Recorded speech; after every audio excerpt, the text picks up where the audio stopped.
So, hey everyone, thank you all so much for joining us tonight. I always like starting off these workshops with an acknowledgement that you all are like spending an hour of your day investing in yourselves, and so that's actually super important. And I want to applaud all of you guys because this is like the first step of many that could turn out to be a really wonderful, like long career path. And who knows, like you'll be building websites and other apps of all different sorts of things to bring really awesome things into the world. So I want to just start off by saying that. And tonight we have Mia Peace, who is a squad leader of Moms Who Code and a Kenzie Academy student. And she's so graciously volunteered some of her time to spend with us, teaching us how to build, and myself included, because I don't even know how to build a website. So this is really exciting. How to build your first website and host it. We do have a parts 1, 2, and this should be the third one. But if you missed the prior ones, we have posted them on YouTube. So I will go ahead and post those within the chat links as well, just so you guys can have for your reference. But yeah, Mia, do you want to give a quick overview of like certain things that you've already covered, and then kind of like a quick breakdown of like what's going on for tonight? Yeah, I can do that.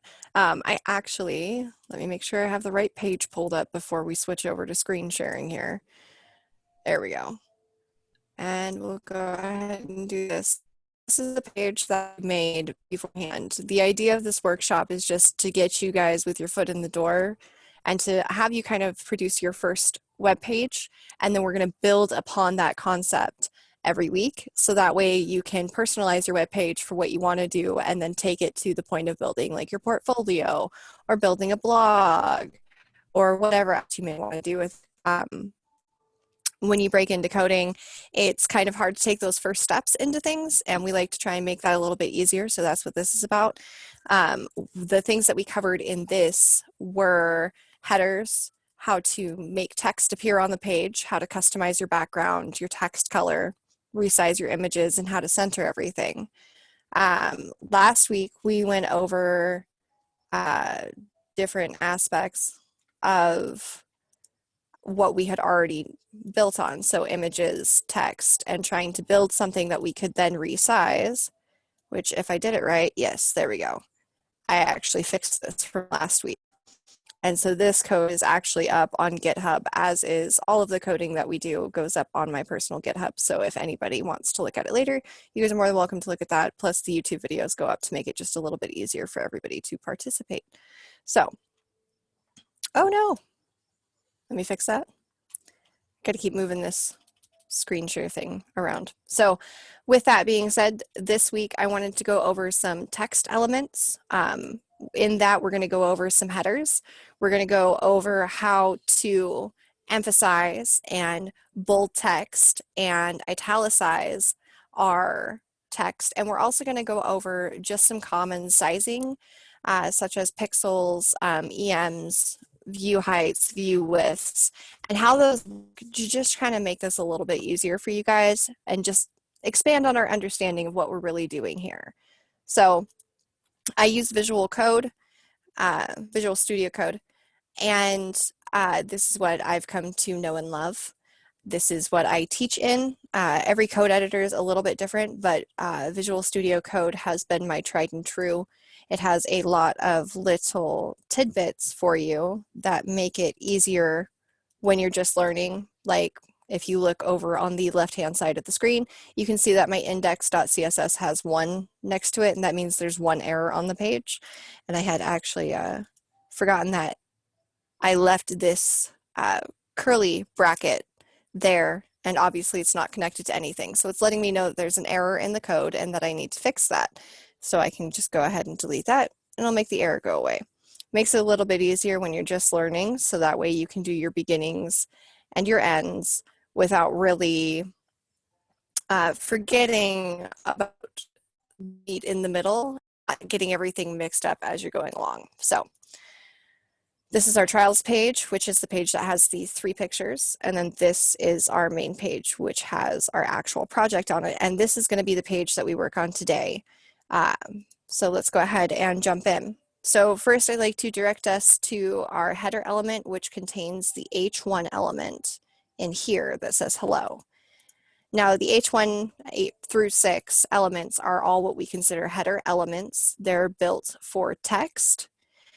And the point of them is to build text in such a way that you can definitively name your page, but also create subheaders to go over what is contained below. So when you have informational pages, and sometimes when you just have pages that have a lot of content, it is a way to organize your content that makes sense, but it's also a way to make your page more accessibility friendly, because people who can't see, who use the readers for their web pages, actually use these types of elements to navigate through your web page. So with that being said, there's multiples of these, but we have H1 through H6. So I'm going to build an H2 element here, which would be considered a subheader. And this element is going to say world, because that's what we're working on, is the hello world concept. And then I'd like to show you how that works. Now see, this is our H1 element up here. This is how it would actually show up on the screen. And then our H2 element down here is slightly smaller, but still big, bold out there, and we can see it, and it's distinguishable from the rest. Another great thing about the H elements, the header elements, is that they automatically create the margins above and below to separate the text from the rest of the text. Really give it a definitive pop, so you don't have to go searching for this information. So even of those of us who can see, it makes it a lot easier when you're going through and you're looking for a certain content. Say you're on a page that's about coding and you want to learn about headers. If the header is written in a heading text, it makes it easier to find. So it's one of those things about organization that just makes it a little bit easier when you're really getting into it. So let's go ahead, and for giggles, we're going to go ahead and look at all of the different elements. And I'm just going to retype out each time, so we can really compare these to each other. And no, I promise we won't leave our web page like this. Also, anyone who's on the call right now, feel free to go ahead and chime in, like unmute yourself or add in the chat if you guys have any questions or would like Mia to elaborate a little bit more deeply on any topics. This is a great time because tutorials are like one thing, but also when you have someone actively doing it live with you, it's like a really great way to ask super specific questions. So feel free to take advantage of this time to help yourself out here. Yeah, I actually love it when people ask questions as we go, because then I am actively working on what you're asking questions about, which means that I don't have to file through the information because it's already being presented. So it makes it a little bit easier for me as well. So in the code, I went ahead and wrote hello world 3 different times in 6 different fonts sizes. So I just want to show you guys that it does get pretty tiny down here in the H6, but it is for organizational purposes. Most of the time you'll only see people usually using H1, H2, H3, and sometimes H4, but it does go all the way down to H6. So that's all of those.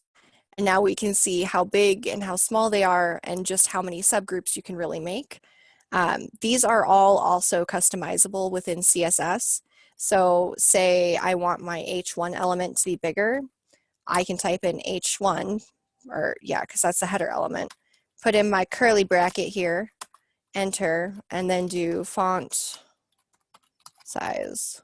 I might have to look that up, but we could do 2EM, which is a relative measurement, but you do 2EM, and then we'll go over here if it's working.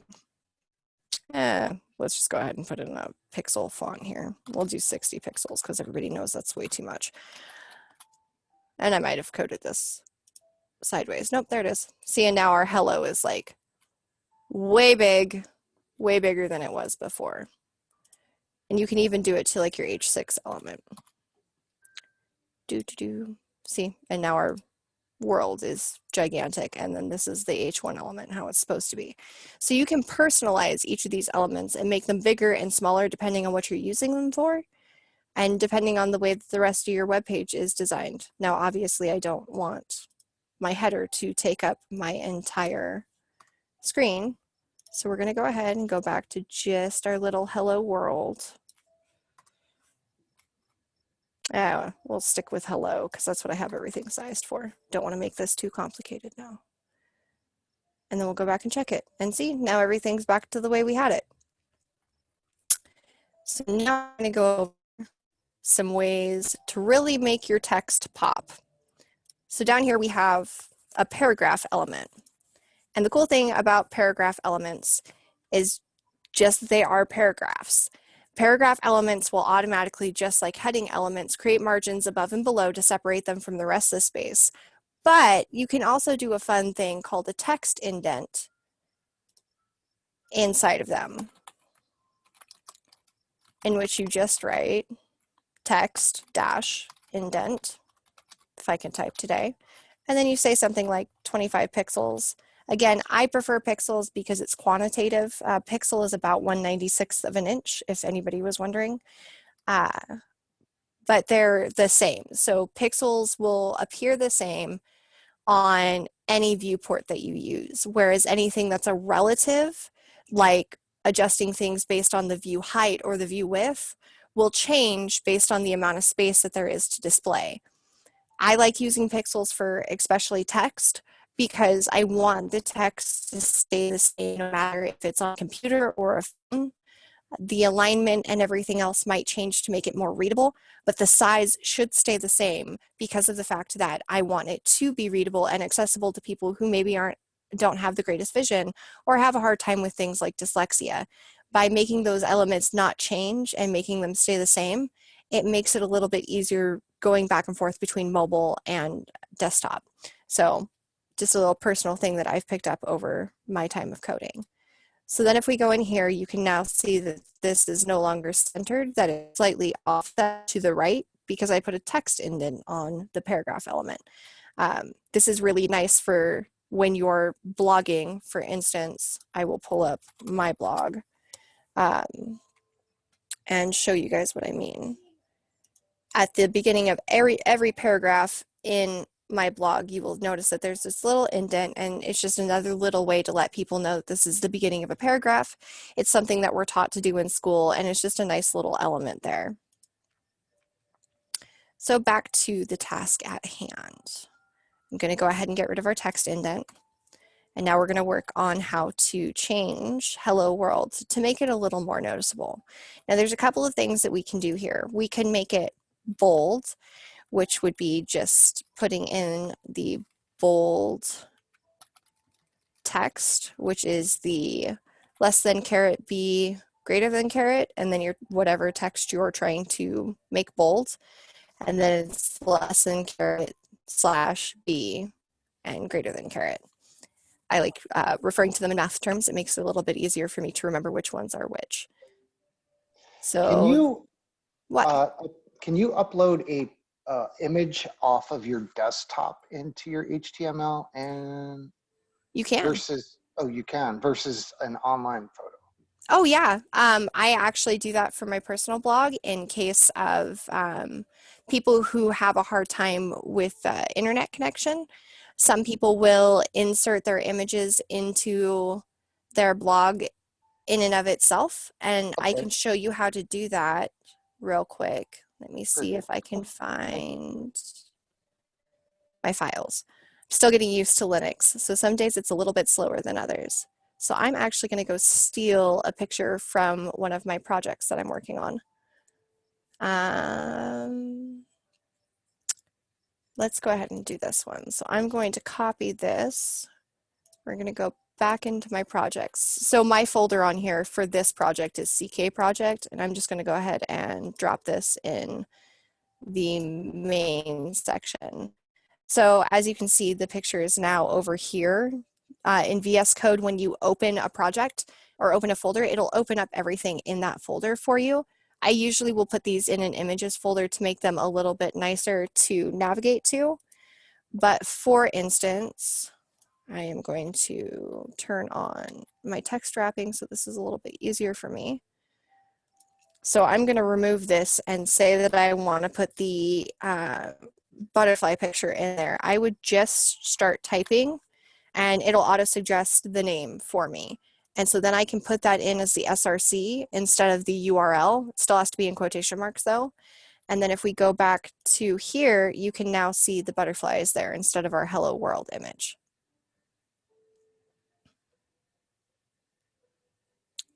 Does that make sense? Yes, absolutely. Thank you very much. Yeah.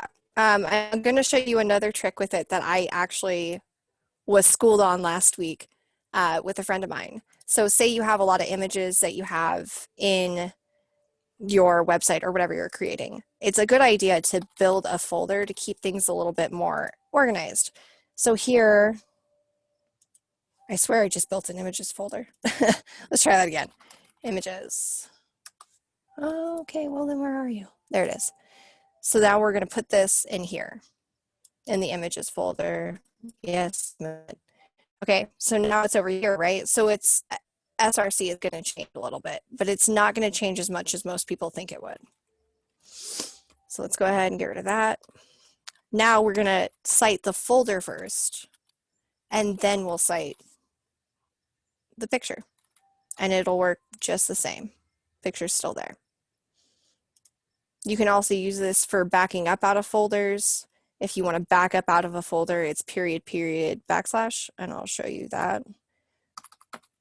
So now I can actually back up into my entire portfolio project, and I can navigate through my entire computer and every file that I have on this computer using these simple commands.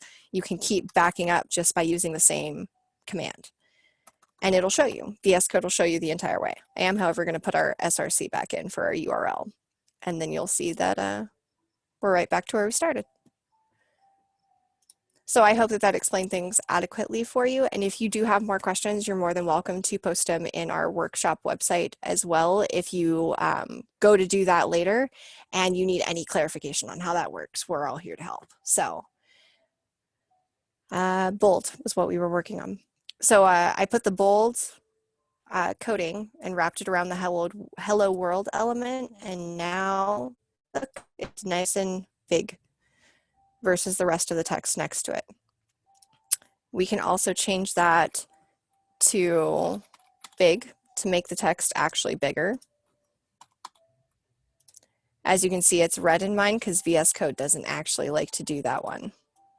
It's one of the older codes, but it does still work on things like Internet Explorer and Firefox. One of my favorites is strong, which you're going to giggle at as soon as I show you what it does.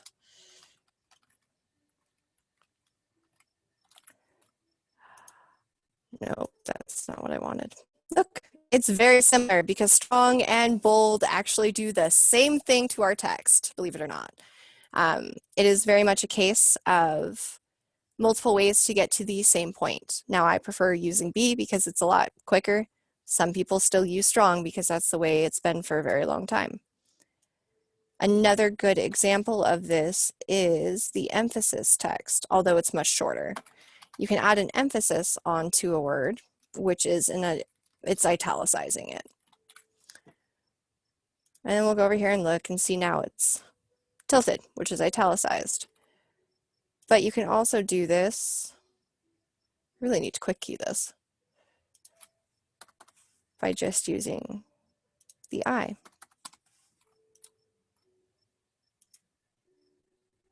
And it does the same thing. It's important in coding to know how to do things multiple ways, not necessarily because you'll use them that way, but inevitably someday you will fix somebody's code and they use a different method than you do. And if you don't understand how to do it, you're just going to get frustrated. But if you understand how all the different ways work for whatever language you're using, even if you have your preferred method, which works for you, you'll be able to understand what other coders do, which is why I'm teaching you both ways to do it. Another one that's fun to do is the mark. Now the mark is for like highlighting. And it literally highlights in yellow. You can change the color it highlights with, but basically it adds a background element to the lettering. So it brings it to the forefront of what grabs your attention. And that's the mark element.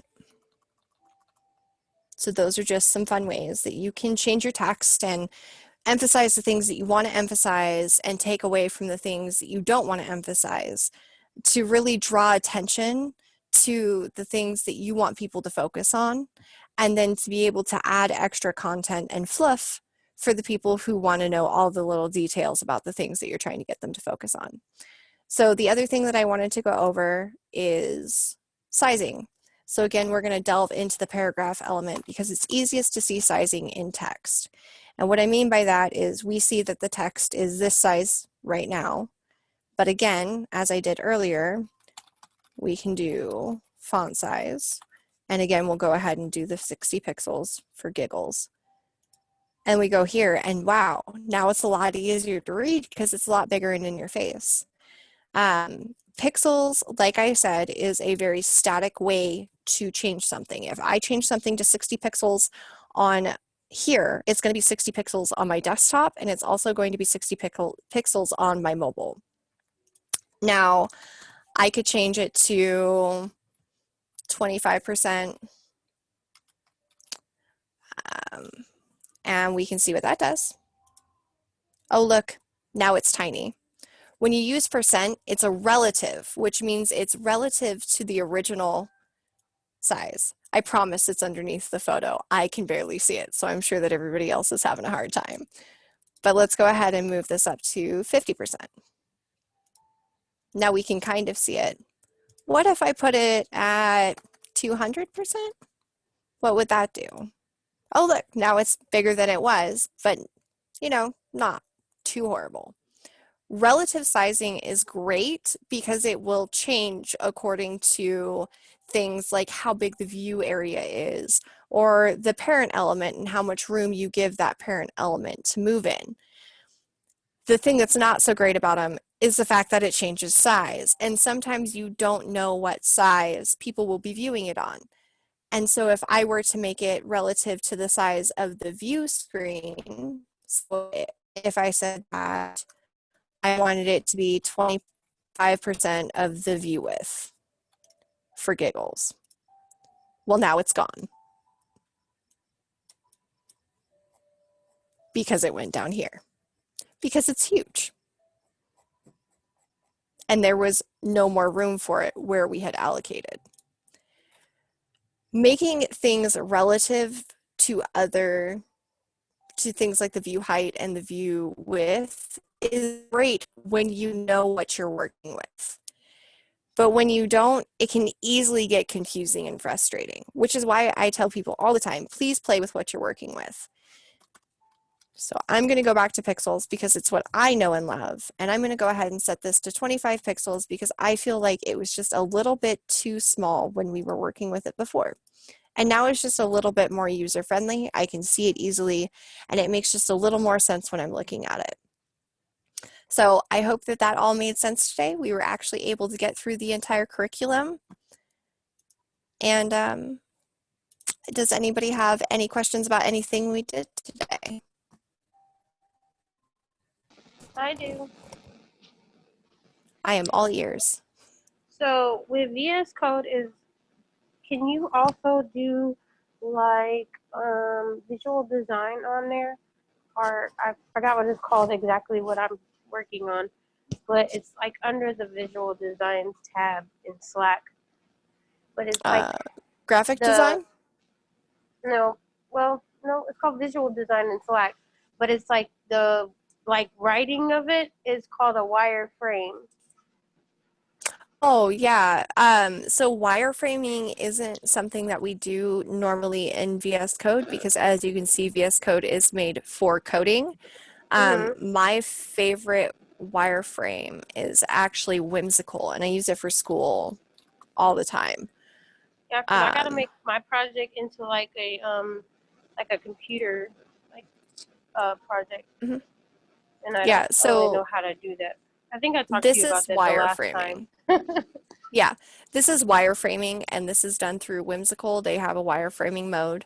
And the first time you use it, they will actually walk you through how to use it and how to build it. But what wireframing is where you take a idea and you really build it out to kind of show what kind of experience you want people to have. Mhm. Wireframing is a really big tool for those of us who are in design. Um, so for example, this whole wireframe, and I won't get too into it, but gross overview is this was a idea for a project for school, and it's an app for helping people find friends. And so I had to create an experience of going through that, creating your first profile, how you would upload photos, what your profiles would look like. But beyond that, I also had to go over how would you send messages, how would you connect with other people, how would you fix your settings, and how would you discover new groups or people. And then I had to write out a little three paragraph essay basically about what design was, and I was able to do all of this through Whimsical. So if you're looking for something to wireframe in, Whimsical is the most user-friendly that I found. You can also use Mhm. things like Figma and Adobe XD. Yeah, because I tried to figure out the Adobe thing, but it Hmm. wasn't like working. It kept saying like the website was having a page error or something. Yeah, they were probably doing some scheduled maintenance, but yeah, I would definitely say check out Whimsical if you were having problems with Adobe XD, because like Mhm. I said, we use it in class all the time. So Okay, well, if you get like later on today, can you send that link to me so I can try to use it for my class project? I can. Well, thank you so much. Because that's the only other thing I have left. I get the first part down, but I don't have the second. Melvin, did you really go find my GitHub? Yeah. I was digging through all social media profiles, using those. They're all listed on my blog. Yeah, that's where I went first. It's my cheat sheet. Um, and you are right. When I'm doing screen share, I actually have to pull up the group chat separately. And I do often forget to do that, which is why I say, like, by any means, please interrupt me because I will not see your chat until we get to the point where I stop screen sharing, which I usually try to wait until I know nobody has a question about what I'm currently doing on the screen. Does anyone have any more questions pertinent to what Mia just covered, or anything that she has covered before in prior workshops that you'd like to follow up on? And if not, I actually do have a question or two that might be helpful just to understand Mhm. from like a development or a design perspective. Does anyone have questions? All right, cool. So Mia, now that are you learning the UX part first in the Kenzie Mhm. Academy? So what is one thing that I'm like interested in like figuring out or like learning about is what kind of like what does that workflow look like? What do you do? You know how it kind of builds on Lauren's question about like, oh, can you create like a wireframe or like a Mhm. sort of prototype or whatever? Like, do you just go ahead and you start just coding stuff up at first try, or is it like what does that kind of look like from like a design and like you're coding it up perspective? So the cool thing about Kenzie that I really, really liked is when you talk about UX design, a lot of people think just wireframing and prototyping, and they don't ever actually think about code because most UX design doesn't involve any coding. I know, shocker. But the way that Kenzie looks at it is that if you're going to be designing something, you should at least know how to code parts of what you're designing to kind of bridge that gap between design and programming, which is why our course is called UX Engineering. So our first 6 months is actually completely spent on just design elements. I am the only person in my class who knows how to code besides some people that transferred over from the software engineer course. So it's always really funny when we're talking in class because they're like, oh, I want to put this here and this here. And I'll look at them and be like, logistically speaking, that's a lot of code for one page. Like, calm yourself, think about what you're doing. So it's been really interesting. The workflow of it is very much like wireframing, is we're learning specific elements and then putting them into practice. So the first week was orientation, which is you're just learning about how everything works, how to interact. But then we did something called the design sprint for our second week. And design sprints are the basis and the meat and the fruit of what it is to be a UX designer, from research phasing to interviewing to prototyping to building to doing a final user test to see if your prototype achieved what you were after and if it solved the problems you were trying to solve. And it really gave us all this like view of this is what we're going to be doing. Like that, this is what we're after. This is what we're going to learn how to do, and we're going to learn how to do it more efficiently. And I love that they started that off at the beginning because you really get that taste for, is this what I want or is this not? The workflow is super, super easy. Every day leads into the next day. Everything that we complete, like everything we did today, will lead into tomorrow's work. It's set up really nice. I feel like design students have a easier time because our days aren't as structured. So we have a lot more time to really delve into our coursework, to really play around with what we're doing, and to really kind of probe other students in like, how are you understanding this? What are you doing with that? And I feel like that's part of what design is it's just being able to play with things and kind of figure out what people like, what people don't, and what's needed and what's not. Whereas with software engineers, their day more looks like they come in, they got to be here at a certain time. They have to check in. They have a whole class first thing in the morning, and then they have a demo in the afternoon, and they have another check-in, and they have very structured, you go from this event to this event to this event, whereas design students, we check in at 10 a.m. Eastern, we're there for 30 minutes, and then we check in at 1 p.m. Eastern, and we're there for 30 minutes, and that's the only structured part of our day that we really have. That's awesome. So do you, because it sounds like there's actually a lot of value in like understanding like code and like being like, hey, like that's actually not feasible, or that is feasible. From what's kind of, because I don't know like how much experience you've had, at least with like working with like within groups on building these things out yet, but like what are certain things or certain elements that people should be cognizant of when they're working with like designers, or they're working with like the front end people, and like the needed information from like both ends? So one of the big things about doing design is understanding that whatever you make has to be feasible. It has to be something that can be created. And most things are generally doable as long as you don't have like 17 buttons overlapping for no particular reason and expect people to be able to press the bottom one. Like that kind of thing isn't really feasible, but it's also not something that we design. So basically when you design something, you want to make sure that there's proper spacing around it. You want to make sure that whether or not it interacts with other elements, that it can stand on its own. So if you have a menu, if you have a title, can you just put that up there and will people recognize it for what it is? From an engineering standpoint, you don't want things to overlap too much. So when you're coding, it's like the button example. I have seen people where they try to put, and this happened my second week at school, they tried to put buttons where they were literally overlapping each other, and they were like, but it looks cool. And I'm like, but it's not functional, because now if somebody were to click in the middle, not realizing that they're two separate buttons, and they wanted it to have the overlap feature, and it was just like, I don't really get what you're going for here. It's nonsensical. And it is something we go over in design. Is one of my favorite books that we don't have to read. They take excerpts out of it. But if you like design, you should read it. And it's The Design of Everyday Things by Don Norman. And it talks about intuitive design versus design that doesn't make any sense. Things that are called the Norman door are doors that when you look at them, they prompt you to push when you should be pulling, or they prompt you to pull when you should be pushing.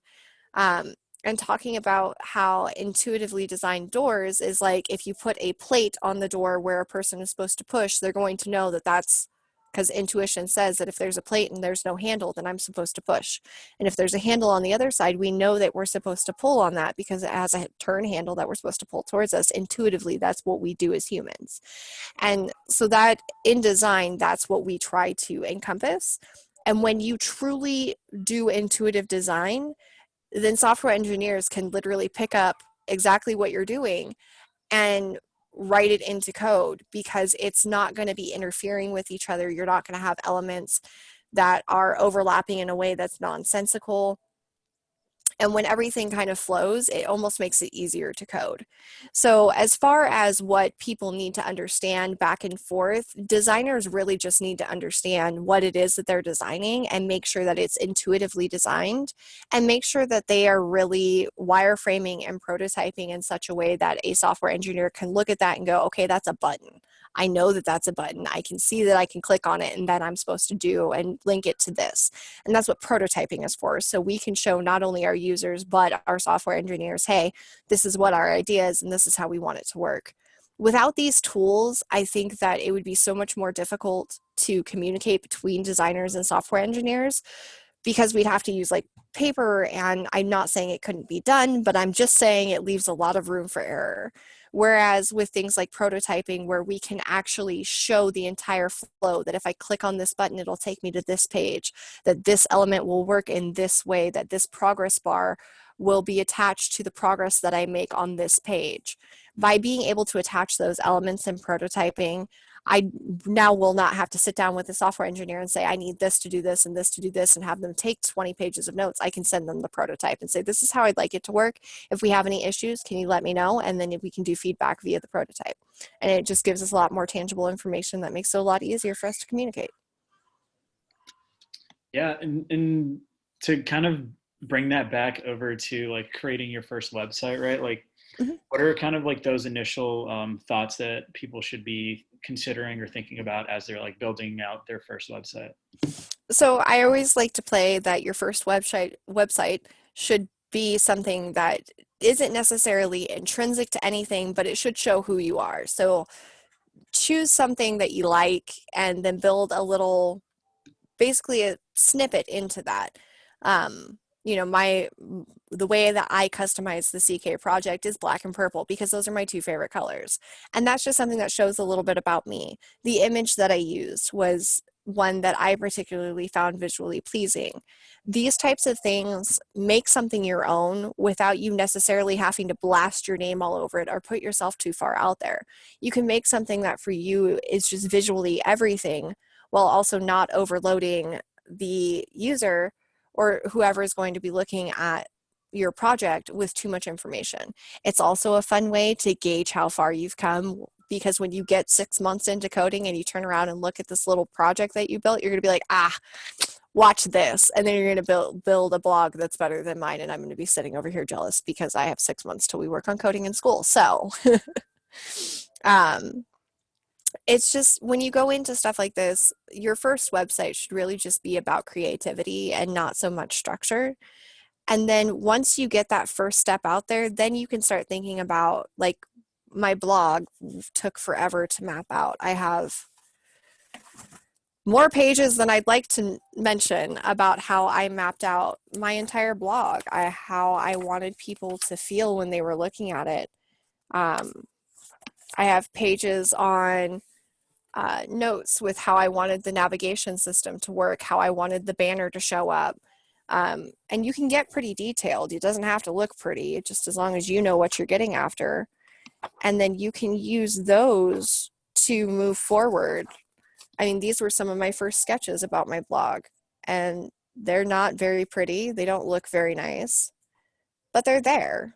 And when I put them down into a paper format, I was able to say, oh, this is what I want to build. How am I going to do this? And then I went into coding and was able to build better than what you see here. And it just made it a little bit easier. So as you code, you'll find that some things are easier and some things are more difficult. And it's all about experimenting and figuring out what ways work best for you. There's a lot of things about design elements like whimsical. You could use whimsical to wireframe an entire web page and then build it.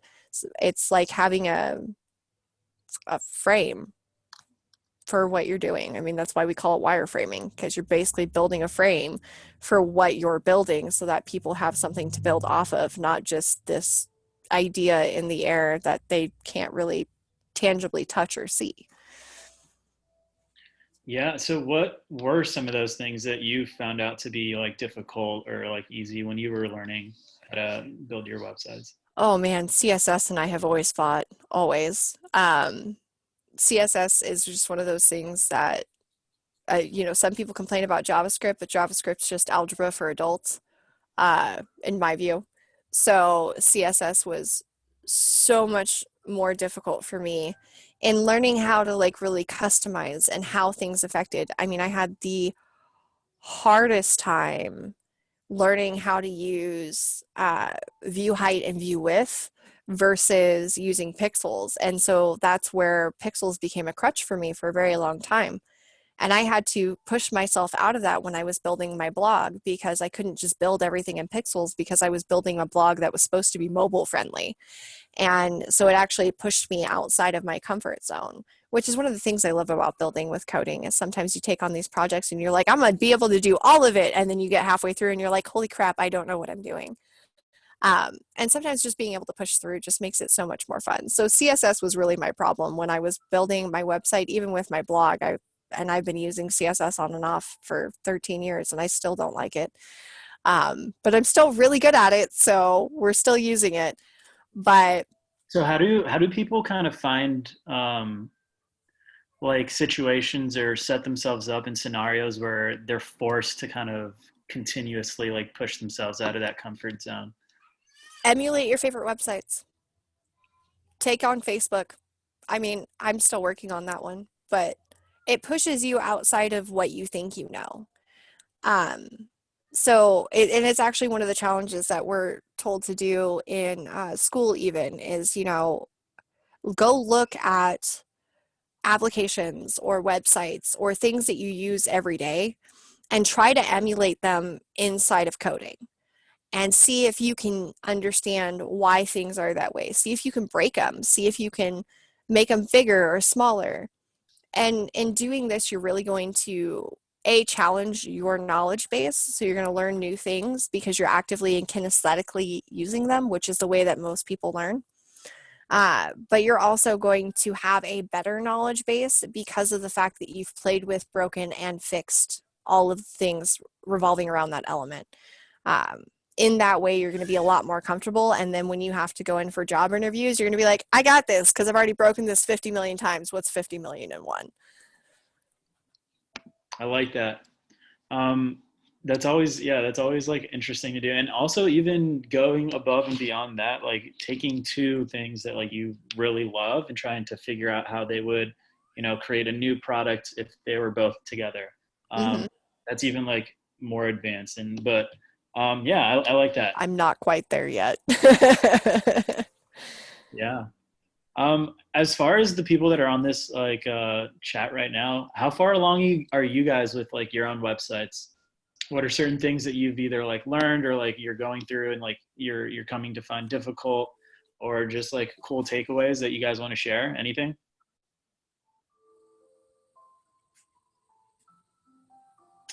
I know some people in here. I know Rich has a couple of things to say. I know I'm seeing some stuff out there. Oh, wait, is Rich in here? Where are Yeah. you at? Hey, Yeah. Rich. I was the one that asked the question earlier about the image from. Yeah, it didn't pop up on my stuff. As soon as you started doing it, I was like, oh yeah, drop it in the folder. Mm-hmm. Okay, but I have not honestly worked on the site. I've been doing a lot of reading on and taking HTML courses and stuff like that. So I will work on it this weekend for sure, but maybe even tonight. I don't know. What sparked you to do the HTML classes? Well, I'm doing I started free code what is it? Free Code Camp. Yeah, I started that one .org for anybody who doesn't know what he's talking about. on Sunday and completed 28 courses or steps in Dang. the HTML, and then 12 for CSS yesterday. And then I was like, out. I crashed. I couldn't take any more.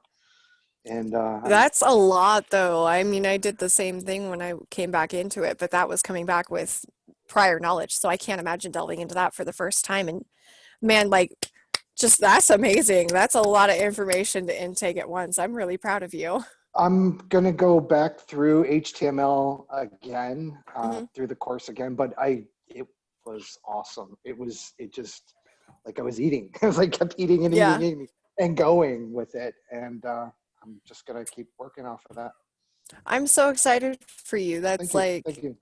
oh, that's a lot too. Like, I'm just trying to remember like when I first started in HTML, and I know that even for me going into Free Code Camp, it took me like, I want to say that it took me 2 days to get through HTML, um, more due to time constraints than anything. Look at me making excuses.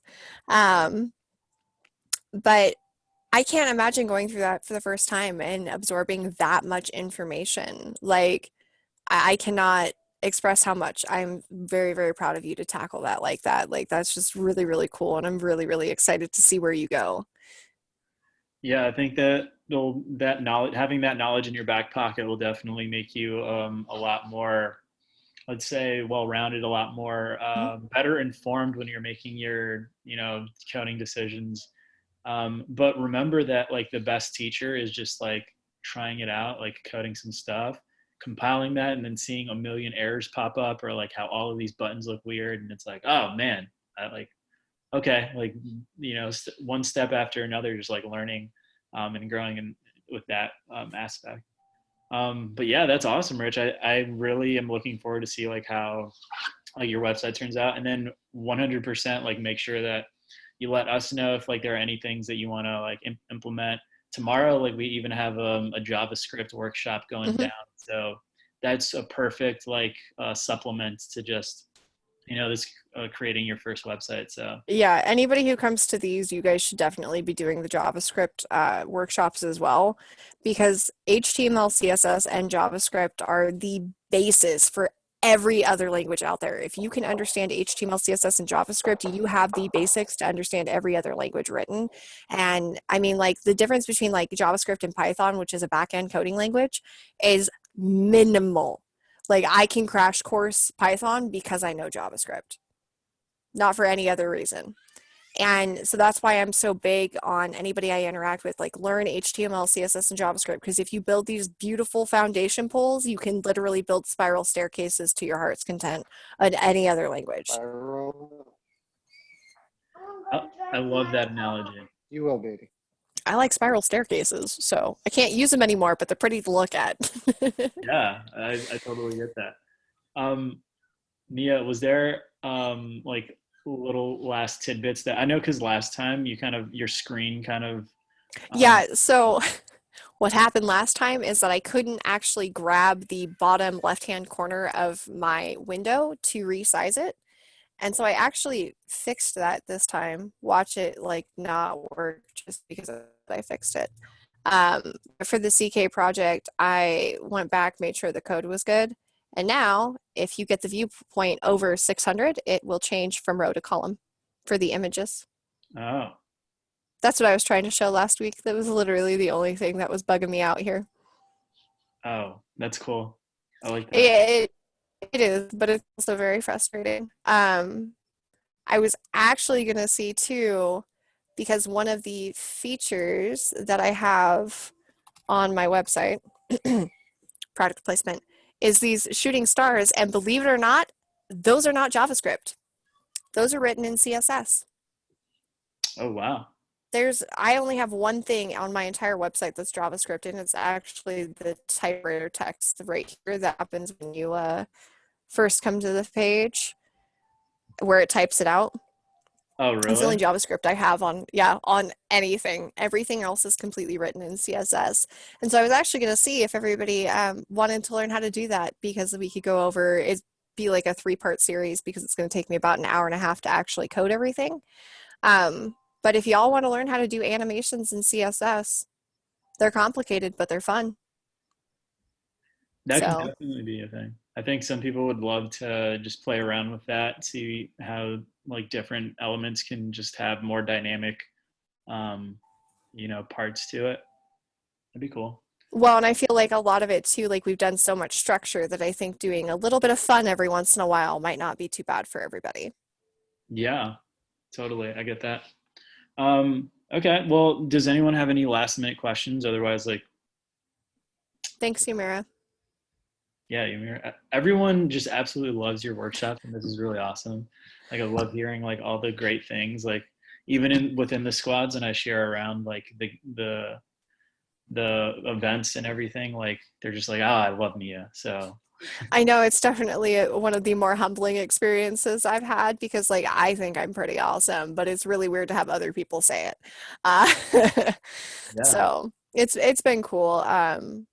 It's one of my big things is that I want to teach, and so being able to do it through Career Karma and give back in a way that I've always wanted to has been one of the best experiences of the past couple of months. And it's just one of those things that kind of proves that no matter what you're doing, you're always going to kind of get to your dream somehow. Sometimes you got to sneak your way in, but you get there eventually. And I just don't want anybody to give up. So, being totally. able to teach something as basic as foundations, just it's my everything right now.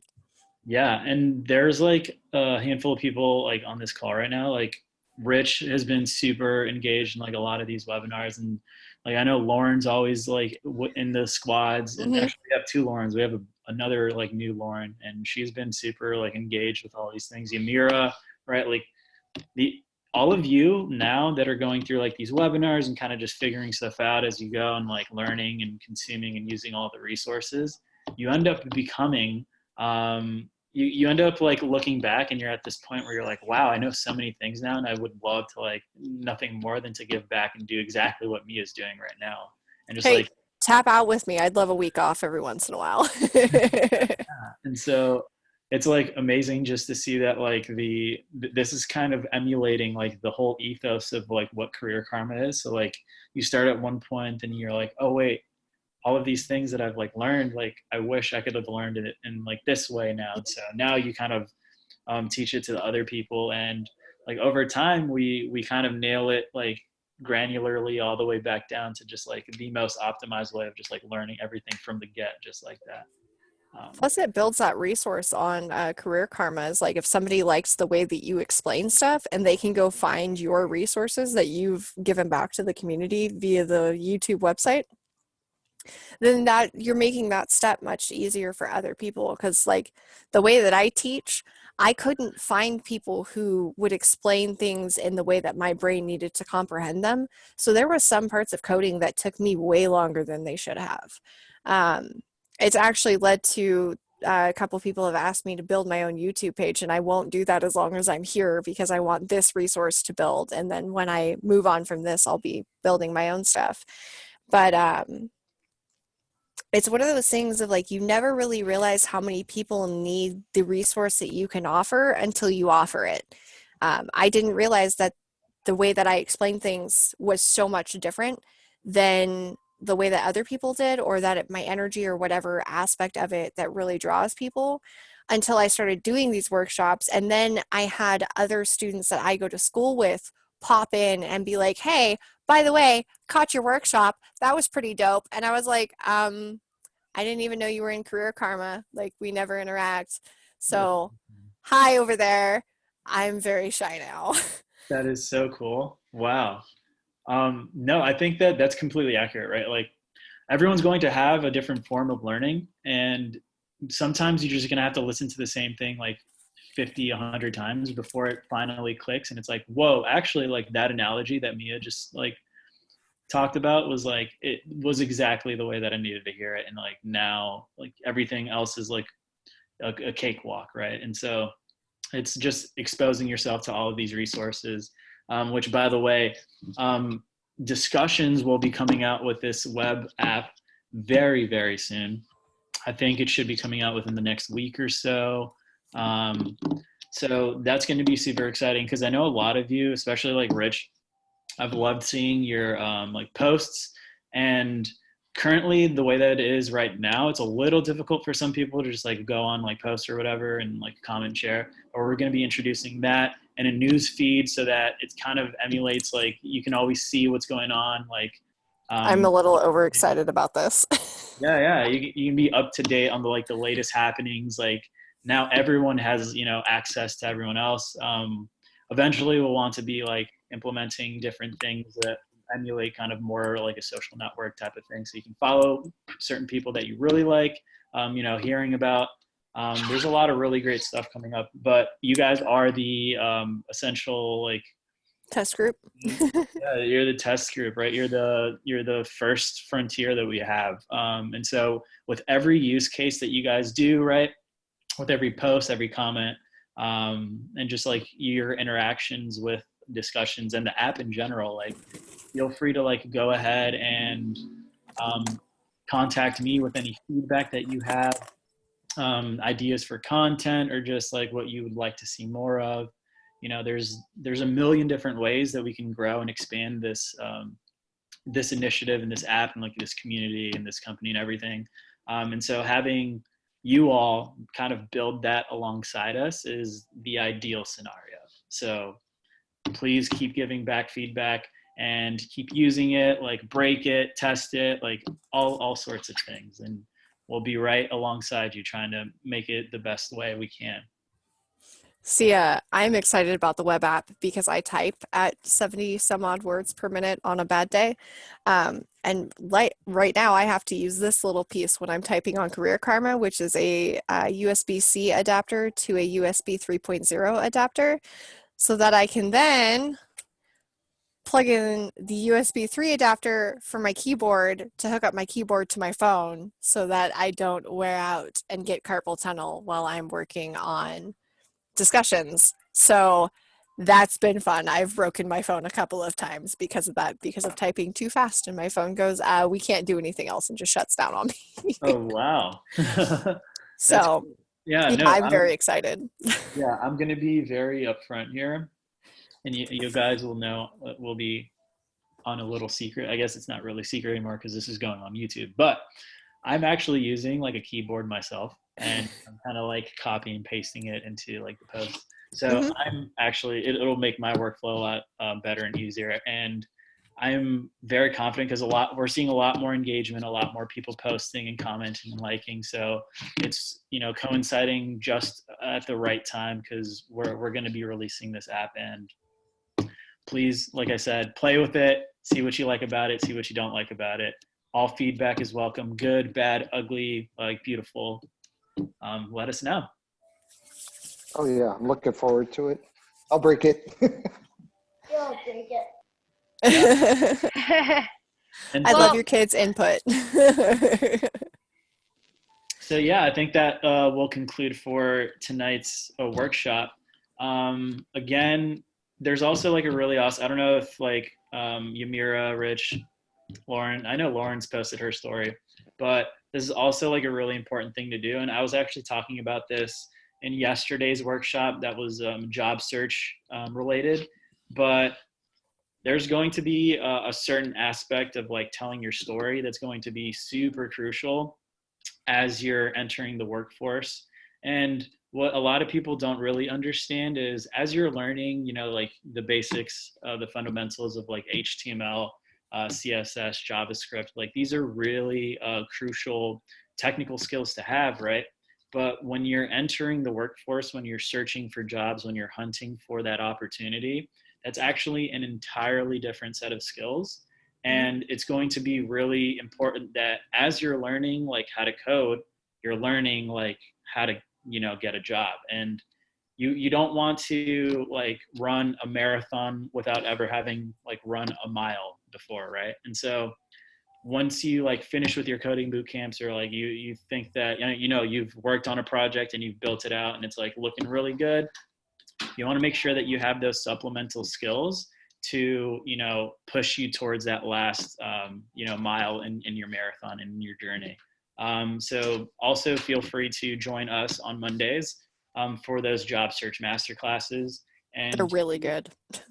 and actually, last week, our special guest, who is a senior software engineer at Slack, one of the things that she left the audience with was essentially start documenting like your learning process or what you're learning every day. Like just build the habit of starting to like, you know, document what's going on, like taking your thoughts and structuring them, like submitting a post, like, you know, Twitter, there's LinkedIn, there's a ton of different ways that you can network with others. And Career Karma is 100% like a great place to start and like get into that muscle memory of doing so.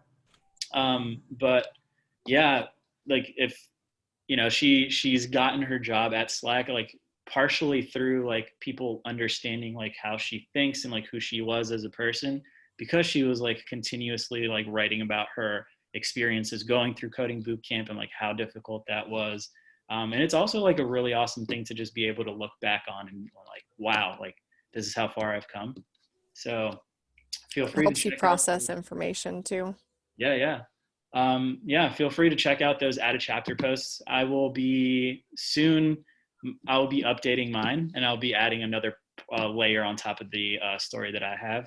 So if you guys want to find out a little bit more about myself and like who I am as a person and like why I'm sort of doing what I am doing here at Career Karma, yeah, keep a lookout for that. So thanks so much everyone for joining us tonight. And yeah, until next time, let's break in. Good night, everyone. Thank you so much, Mia, for tonight. Always. All right. Good night.